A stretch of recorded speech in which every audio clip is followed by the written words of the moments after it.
of WrestleMania. Pretty exciting time there, and Michael Cole gets an email from the Raw general manager and says the general manager says he's going to shut down the show if The Rock continues to uh, take the show hostile, I guess, in Michael Cole's mind. And The Rock and Michael Cole kind of make it up inside of the ring. For all the years The Rock made fun of him and tortured him, Michael Cole goes on record for saying he's a bigger star than The Rock ever was, and The Rock tells him to go heath, bitch. And I thought that was probably the best moment of the show for me, seeing The Rock give him the rock bottom and follow it up with the people's elbow. That would eliminate Michael Cole for the rest of the night, and he would be replaced by Jim Ross, a very fitting commentator for a very fitting celebration. It's nice to see Jim Ross on and off again on WWE television. He did break his hand in that tag team match featuring Lawler and Ross against Swagger and Cole. He did confirm that in one of his blogs on jrsbbq.com. He did break his hand, but despite injuring his hand, Jim Ross comes in, fills in for Michael Cole. We get rid of the coal mine, and we have a very fitting commentator for a very fitting celebration. But the opening segment involving The Rock and Michael Cole, an award-winning segment, an award-winning performance, as much as I don't like him, put off by Michael Cole. I love the line, "Go Heath, bitch." I've been saying that all week here. And I think that The Rock and Michael Cole, definitely 10 years to the date of them always having those backstage vignettes. I think that was probably the most entertaining vignette we've seen Michael Cole and The Rock involved in. And I think The Rock, after coming back after 7 years, is probably more entertaining than he's probably ever been. The Rock providing us with some of his most entertaining material. After being gone for 7 years, it seems like the guy has not lost a step. So we go from the elimination of Michael Cole. That gets rid of Michael Cole. We don't see him anymore. Jim Ross comes in, and we have a team of Jim Ross, Josh Matthews, and Michael Cole, which is a pretty formidable commentary team, and they're left to call the rest of the show. We open up the show with a match, a half an hour of vignettes and celebration with a Divas match involving Kelly and Maurice. Not much of a match. I would say the match lasted about a minute and a half. This would give Karma, I believe she's being called, of course, as Awesome Kong, the opportunity to come out and make her Raw debut, destroying Maurice and leaving Kelly, giving Kelly somewhat of a reprieve. I would assume WWE are hinting that Karma's inaugural feud is going to be with Kelly on the Raw brand, and that would be where I can see Karma being, after making several appearances on both shows. I can see her becoming exclusive to the Raw brand and having a feud, an inaugural feud with Kelly, giving Kelly somewhat of a reprieve. She does the same move she did to Michelle McCool at Extreme Rules, and Kelly looks bright in an award-winning performance put off with Kelly. As much as I do not like her and approve of what she does, I think she did a phenomenal job. And later that week at a SmackDown taping, Karma would make her SmackDown debut, destroying Layla, taking out both members of the former faction, Lee Cool.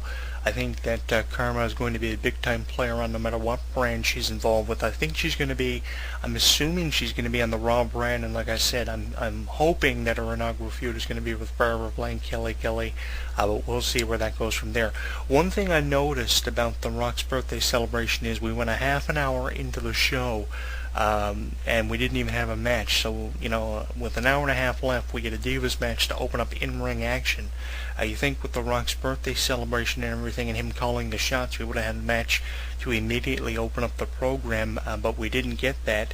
The only thing that was announced actually 15 minutes into the show was the fact that The Miz and John Cena were going to be having a match where The Miz would exercise his rematch clause and try to regain the WWE Championship less than 24 hours after dropping the belt to Cena, after Cena made the announcement after winning the title that Osama had died and been killed by the armed forces. And that was a phenomenal cage match, by the way, at Extreme Rules. But that was the only match we were hinted about, the fact that The Miz and John Cena were going to be going one-on-one for the 100th time, a match that The Miz would go on to win and recapture the WWE Championship before having the decision reversed by the referee. We'll get into that in a minute. We also had a tag team match thrown in there, featuring some of the latest Raw draftees, including Alberto Del Rio involved in the match. Alberto Del Rio now not having much done with his character, given the fact that he lost the ladder match with Christian in the SmackDown main event at Extreme Rules. Does this mean Alberto Del Rio's push is going to get killed, or is Christian given the world title now? for the sake of Edge's retirement, and then Alberto Del Rio is going to take it off him a month after he wins it. I'm enjoying the fact Christian is the world champion now, and I hope WWE actually make an effort to do something with it. We get a couple of backstage vignettes involving The Rock. The Rock doesn't necessarily come out of the backstage area until the end of the show, so he's at the top of the program and he's at the end of the program. But during the backstage vignettes on The Rock's birthday celebration, we had an entertaining vignette where he was actually involved with Dolph Ziggler and Vicky Guerrero and The Rock and Mae Young, who The Rock has been involved in several vignettes and programs with over the last 10 years. I'd love to see The Rock and Dolph Ziggler in a program as a build to the whole John Cena Rock match at WrestleMania 28. Don't ask me why. I think Dolph Ziggler is an entertaining and very suitable opponent to throw in the ring against The Rock. Hopefully we'll see that between now and the epic battle between John Cena and The Rock at WrestleMania 28 in Miami. Obviously The Rock is going to have the home field advantage in that match, given the fact that The Rock had a tremendous response from his hometown crowd. It seemed like he had the crowd in the palm of his hand from the top of the show right until the end, when they shot off the confetti and the balloons and the pyro and everything. Awesome.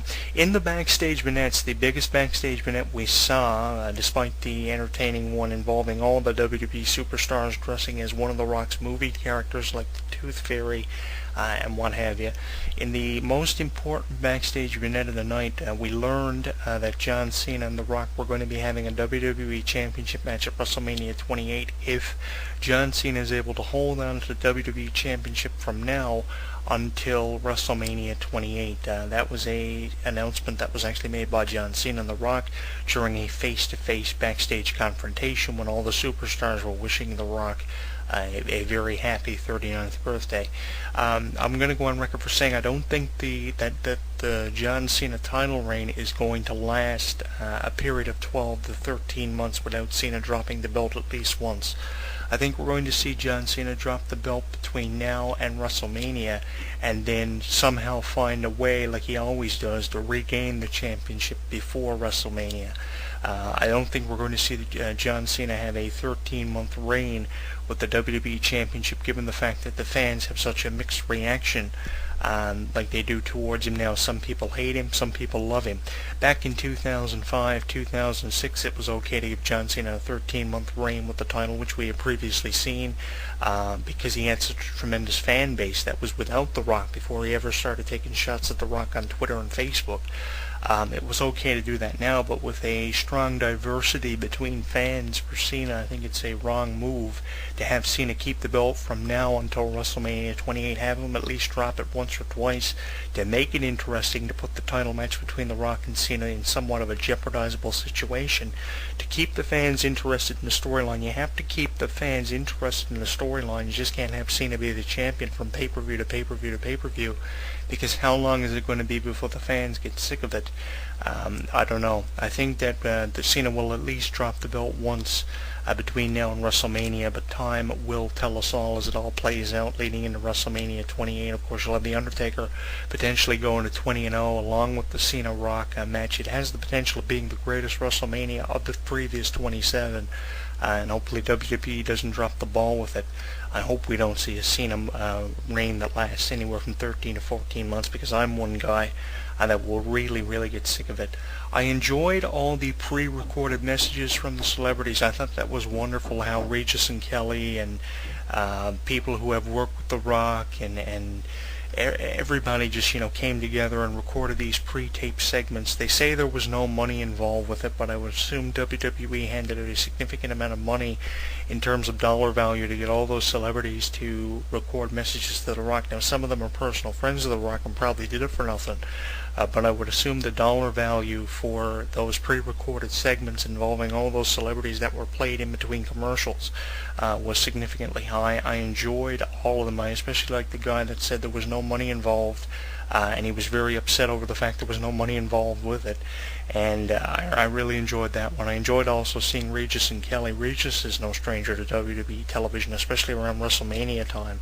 We haven't seen him involved in several years, but I was very surprised that Regis didn't actually extend WWE's offer to be a guest host.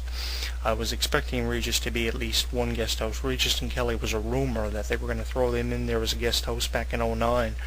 but they never, and I was very disappointed over that because I would have really liked to have seen something with Regis and Kelly done on Raw.